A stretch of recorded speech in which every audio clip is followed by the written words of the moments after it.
Bismillahirrahmanirrahim. Assalamualaikum warahmatullahi wabarakatuh. Halo semuanya, semoga sehat selalu dan salam sejahtera. Di sini kami dari kelompok 4 akan mencoba menjelaskan tentang materi pola perpindahan dana dari mata kuliah akuntansi perbankan syariah yang diampu oleh Bapak Fadlil Abdani. Oke, langsung saja. Sebelum memulai materi pola perpindahan dana yang akan kami bahas, sebelumnya saya akan menyebutkan rekan-rekan dalam kelompok saya. Yang pertama dari saya sendiri, Ainun Uninah Al-Mufid. Yang berikutnya ada Alif Rasika Jamil. Yang kemudian ada Maulana Maghribi. Dan yang terakhir adalah Salwa Arzilia Balkis. Baik, langsung saja kita masuk ke materi pertama.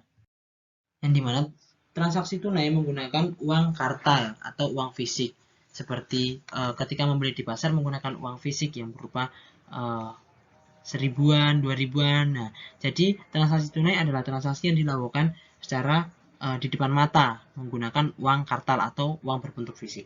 Dan untuk transaksi non tunai itu adalah transaksi yang menggunakan elektronik, seperti di sini telah disebutkan di PPT menggunakan uang elektronik atau e-money. Nah, ada juga menggunakan transfer dan bisa juga menggunakan GIR atau menggunakan giral.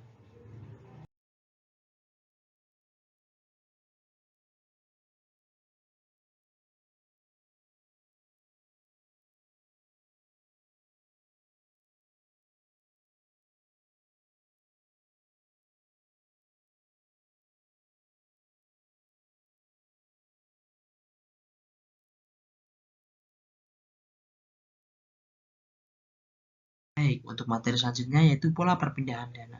Pola di sini bisa dilihat di PPT bahwasanya untuk pindah dana ada dua, antara rekening atau tanpa rekening. Untuk tanpa rekening bisa dengan entitas lain, dan antar rekening bisa dalam satu bank atau bisa antar bank. Seperti bisa dilihat di PPT, untuk antar bank bisa menggunakan ATM bersama, clearing, atau BIRTGS. Nah, untuk dalam satuan unit bisa dalam satu unit kerja atau antar unit kerja. Nah, untuk materi ini nanti akan dijelaskan untuk perpindahan dananya di PPT selanjutnya. Nah, di sini bisa dilihat bahwasanya ada beberapa nama transaksi pemindahan dana. Ya, ada yang pertama ada pemindah bukuan atau overbooking. Yang kedua, transfer online. Yang ketiga, keriling debit. Yang keempat, SKNBI atau bisa disebut Sistem Keriling Nasional Bank Indonesia. Dan kelima, e-banking. Dan untuk tambahan ada Bank Indonesia Real Time Gross Settlement. Untuk yang ketiga ada uang virtual.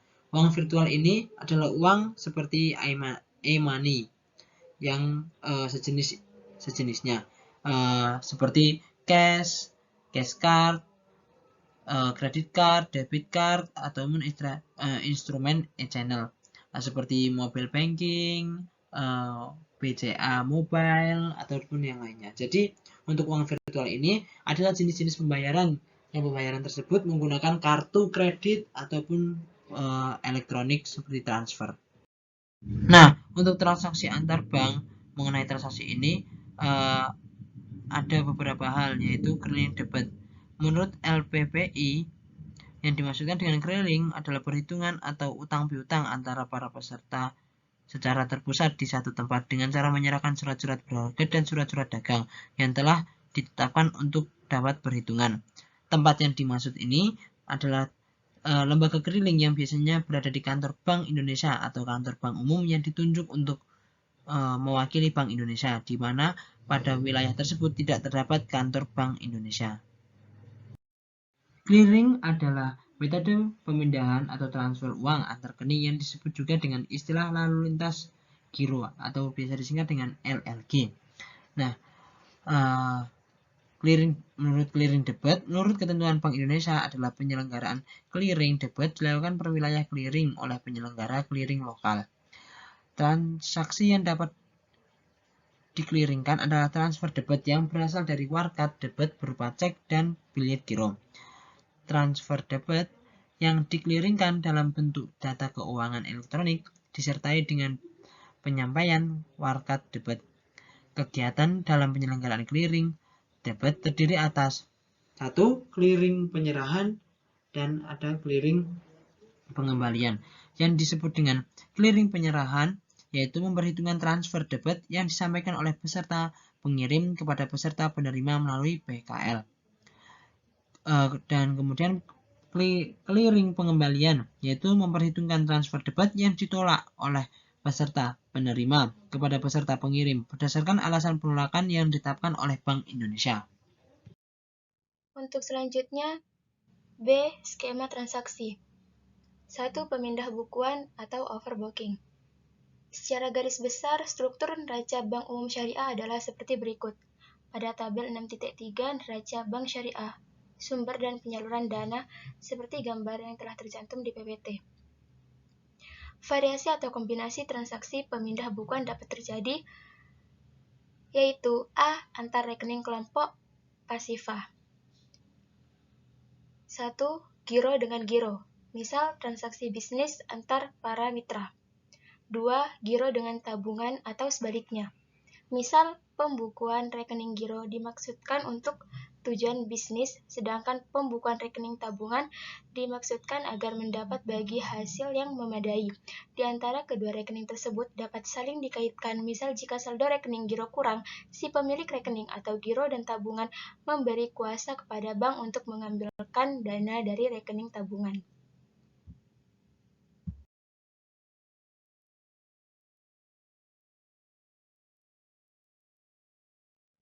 Yang ketiga, giro dengan deposito atau sebaliknya. Misal, seseorang mendapatkan cek untuk kemudian disetorkan guna pembukuan deposito atau dana pencairan deposito dimasukkan ke rekening giro. Yang keempat, tabungan dengan tabungan. Misal dari tabungan orang tua untuk anak-anaknya atau transaksi antar penabung. Yang kelima, tabungan dengan deposito atau sebaliknya. Misal karena nilai tabungannya sudah banyak, maka dananya dialihkan ke deposito agar memperoleh bagi hasil yang lebih tinggi. Yang keenam, deposito dengan deposito. Misal pencairan suatu deposito untuk diubah jangka waktunya, atau umpamanya dari berjangka waktu 1 bulan ke 12 bulan, ataupun ditambah nominalnya. Misal semula sebesar 8 juta menjadi 10 juta.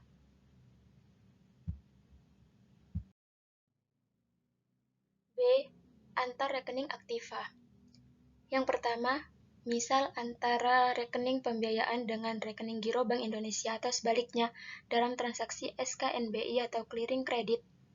Misal bank menyetorkan dananya ke Bank Indonesia atau bank mengambil uang tunai dari Bank Indonesia. Yang kedua, antar rekening pembiayaan. Misal untuk transaksi pembayaran dan penerimaan transaksi antar nasabah pembiayaan. C. Antara rekening aktiva dengan rekening pasifah. Yang pertama, giro dengan pembiayaan atau sebaliknya, misal untuk transaksi pembayaran dan penerimaan transaksi bisnis antar nasabah. Yang kedua, tabungan dengan giro Bank Indonesia atau sebaliknya, misal untuk transaksi pengiriman atau penerimaan SKNBI. Yang ketiga, deposito dengan kas atau sebaliknya, misal untuk transaksi pembukaan atau pencairan deposito. Yang keempat, giro dengan pembiayaan atau sebaliknya. Misal, transaksi pembayaran dengan menggunakan media cek atau biljet giro. Bisa juga pemindahan dana dilakukan hanya dengan menulis surat atau tidak harus dengan cek atau biljet giro dengan pemegang rekening untuk dialihkan atau dibayarkan ke rekening lainnya. Yang kelima, tabungan dengan pembiayaan atau sebaliknya, misal transaksi pembayaran dengan menggunakan media cek atau biljet giro yang dananya dari rekening pembiayaan untuk dialihkan ke rekening tabungan. Bisa juga pemindahan dana dilakukan hanya dengan menulis surat atau tidak harus dengan cek atau biljet giro dari pemegang rekening tabungan untuk dialihkan atau dibayarkan ke rekening pembiayaan. Yang keenam, deposito dengan pembiayaan atau sebaliknya. Misal transaksi pembayaran dengan menggunakan media cek atau biljet giro yang dananya dari rekening pembiayaan untuk dialihkan ke rekening deposito. Bisa juga pemindahan dana dilakukan hanya dengan menulis surat atau tidak harus dengan cek atau biljet giro. dari pemegang rekening deposito saat deposito dicairkan agar dananya dibayarkan atau dimasukkan ke rekening pembiayaan. Yang kedua, transfer.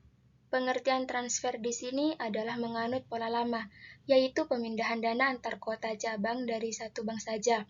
Sebenarnya dalam praktek, transfer bisa dilaksanakan antara bank dalam negeri. Misal salah satu kantor cabang Bank Syariah Mandiri dengan salah satu kantor cabang bank di luar negeri, misal Bank of New York di New York. Namun, transfer luar negeri tidak dibahas dalam bab ini. Pada perbankan ketika masih belum mengadopsi teknologi informasi, kantor cabang pengirim atau seolah mengirim dananya ke kantor pusat, kemudian atau seolah kantor pusat mengambil dana dari kantor cabang pengirim untuk diberikan ke kantor cabang tujuan, dan kantor cabang tujuan atau seolah ambil dana dari kantor pusat. Yang ketiga, clearing.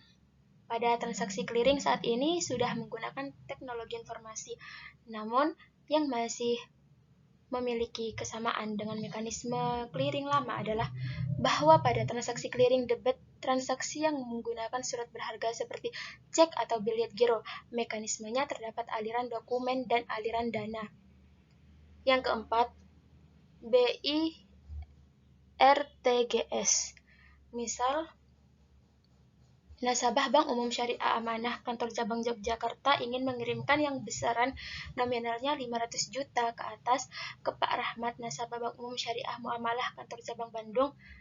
Terkait pemindahan dana ini, maka proses pengiriman dana pada transaksi BI RTGS adalah dari fulan, atau baik secara tunai maupun dananya berasal dari rekening dia, diserahkan atau diambil oleh Bank Umum Syariah Amanah Kantor Cabang Yogyakarta yang selanjutnya diteruskan ke kantor pusatnya di Jakarta. Kemudian berlanjut ke kantor pusat Bank Indonesia di Jakarta atau khususnya yang menangani transaksi BI RTGS.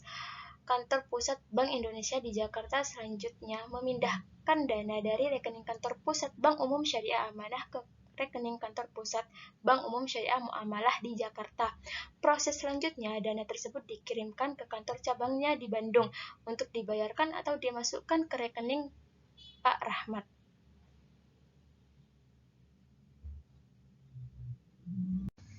Baik, selanjutnya ada jenis mata uang. Jenis mata uang ada 4 ya teman-teman. Yang pertama, pemindah bukuan atau overbooking. Ini bisa dalam bentuk mata uang rupiah maupun valuta atau mata uang asing. Yang kedua ada transfer, bisa dalam bentuk mata uang rupiah maupun valuta asing juga. Dan yang ketiga ada clearing, hanya dalam mata uang rupiah saja. Begitu juga dengan BI RTGS.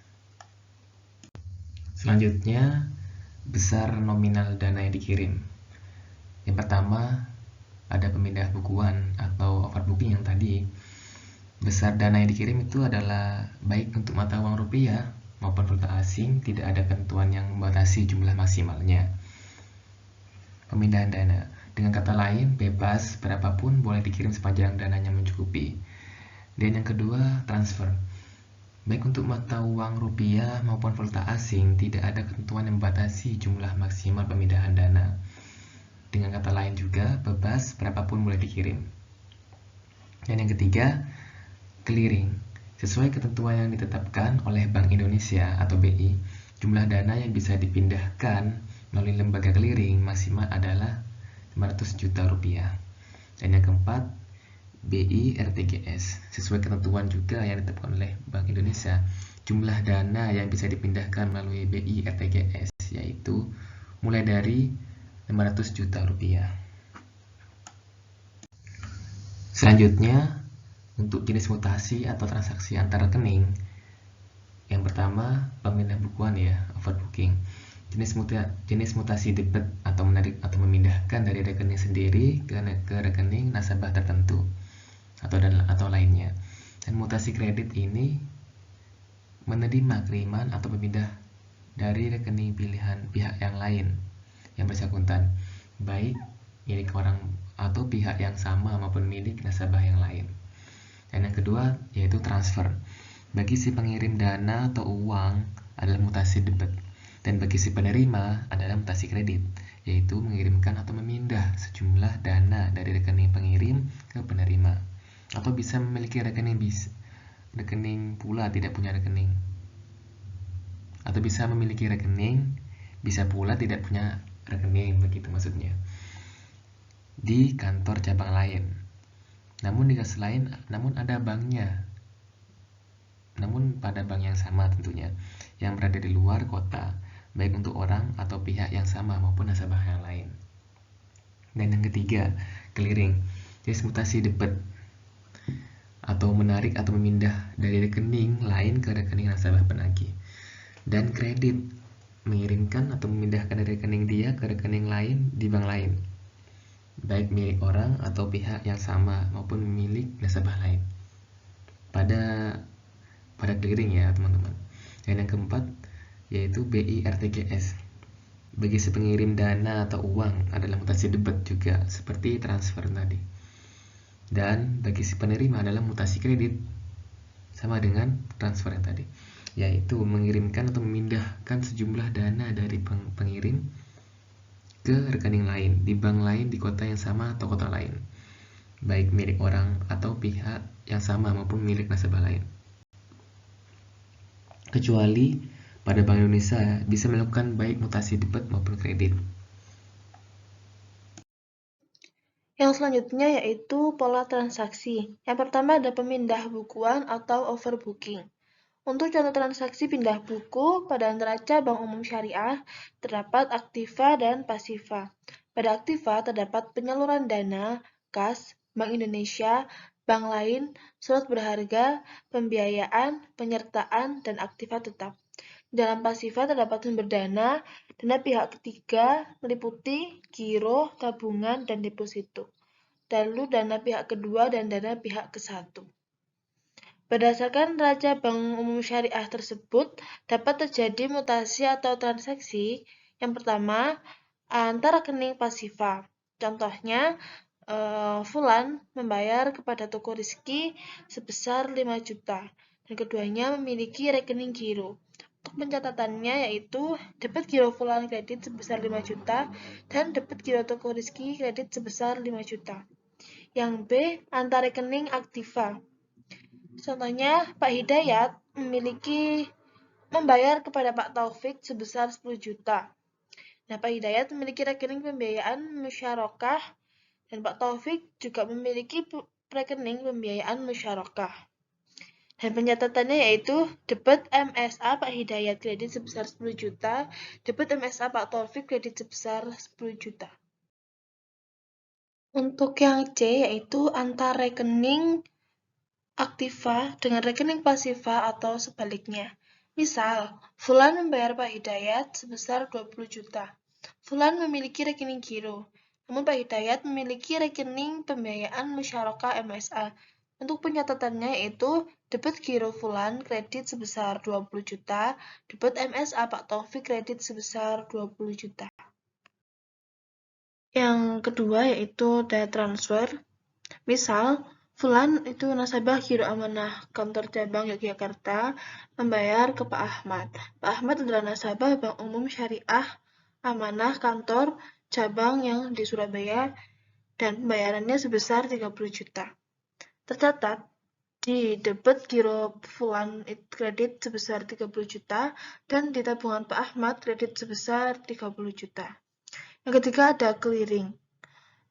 Misal, Pak Hidayat itu nasabah pembiayaan musyarakah Bank Umum Syariah Amanah kantor cabang Yogyakarta. Beliau membayar kepada Pak Ridho, nasabah Bank Umum Syariah Muamalah kantor Yogyakarta cabang sebesar 25 juta dengan cek. Jadi pembayarannya melalui cek. Nah, penanganan transaksi itu bisa melalui aliran dokumen dan aliran dana. Jika di aliran dokumen, Pak Ridho menyerahkan cek ke Bank Umum Syariah Muamalah kantor cabang Yogyakarta, lalu oleh petugas clearing dibawa ke lembaga clearing atau Bank Indonesia Yogyakarta untuk diserahkan ke petugas clearing Bank Umum Syariah Amanah kantor cabang Yogyakarta untuk diambil dananya. Itu yang aliran dokumen. Yang aliran dana, asumsi saldo mencukupi dan formalitas terpenuhi. bermula dari pengambilan dana di rekening pembiayaan musyarakah atas nama Pak Hidayat di Bank Umum Syariah Amanah untuk disetorkan kepada clearing untuk dibayarkan ke Bank Umum Syariah Muamalah yang akan dimasukkan ke rekening Pak Ridho. Nah, transaksi di Bank Umum Syariah Amanah Kantor Cabang Yogyakarta itu debit MSA Pak Hidayat kredit sebesar 25 juta dan debit giro Bank Indonesia sebesar 25 juta. Lalu, untuk transaksi di Bank Indonesia Yogyakarta atau lembaga clearing, pencatatannya yaitu debit giro BUS Amanah kredit sebesar 25 juta dan debit giro BUS Muamalah kredit sebesar 25 juta. Untuk transaksi di Bank Umum Syariah Muamalah Kantor Cabang Yogyakarta, tercatat debit giro Bank Indonesia kredit sebesar 25 juta dan debit giro Pak Ridho kredit sebesar 25 juta. Contoh selanjutnya yaitu semisal Fulan nasabah giro Bank Umum Syariah BUS Amanah Kantor Cabang Yogyakarta membayar kepada Ibu Rahma nasabah Bank Umum Syariah Muamalah Kantor Cabang Yogyakarta sebesar 15 juta. Untuk transaksinya di Bank Umum Syariah Amanah Kantor Cabang Yogyakarta tercatat debit giro Fulan kredit sebesar 15 juta dan debit giro Bank Indonesia kredit sebesar 15 juta. Untuk transaksi di Bank Indonesia Yogyakarta atau lembaga clearing tercatat di sebelah debit giro BUS Amanah kredit sebesar 15 juta dan di giro BUS Muamalah sebesar 15 juta. Untuk transaksi di Bank Umum Syariah Muamalah Kantor Cabang Yogyakarta tercatat di sebelah debit giro Bank Indonesia kredit sebesar 15 juta dan di debit giro Ibu Rahma kredit sebesar 15 juta. Yang keempat yaitu ada BIRTGS atau Bank Indonesia Real Time Gross Settlement. Contoh, Fulan itu nasabah giro Bank Umum Syariah BUS Amanah Kantor Cabang Yogyakarta membayar kepada Pak Zubair, nasabah Bank Umum Syariah Muamalah Kantor Cabang Makassar sebesar 675 juta. Untuk pencatatan transaksi di Bank Umum Syariah Amanah Kantor Cabang Yogyakarta, tercatat di sebelah debit giro Fulan kredit sebesar 675 juta dan di debit RAK kredit atau rekening antar kantor sebesar 675 juta. Untuk transaksi di Amanah Kantor Pusat Jakarta, tercatat di debit rekening antar kantor atau RAK sebesar 675 juta dan di debit giro Bank Indonesia kredit sebesar 675 juta. Untuk transaksi di Bank Indonesia Kantor Pusat Jakarta tertulis debit giro BUS Amanah sebesar 675 juta dan di debit giro BUS Muamalah kredit sebesar 675 juta. Selanjutnya, untuk transaksi di Bank Umum Syariah Muamalah Kantor Pusat Jakarta tertulis di sebelah debit giro Bank Indonesia sebesar 675 juta dan di RAK kredit atau rekening antar kantor sebesar 675 juta. Selanjutnya, transaksi di Bank Umum Syariah Muamalah Kantor Cabang Makassar yaitu pencatatannya di sebelah debit rekening antar kantor kredit sebesar 675 juta dan di debit giro Pak Zubair kredit sebesar 675 juta.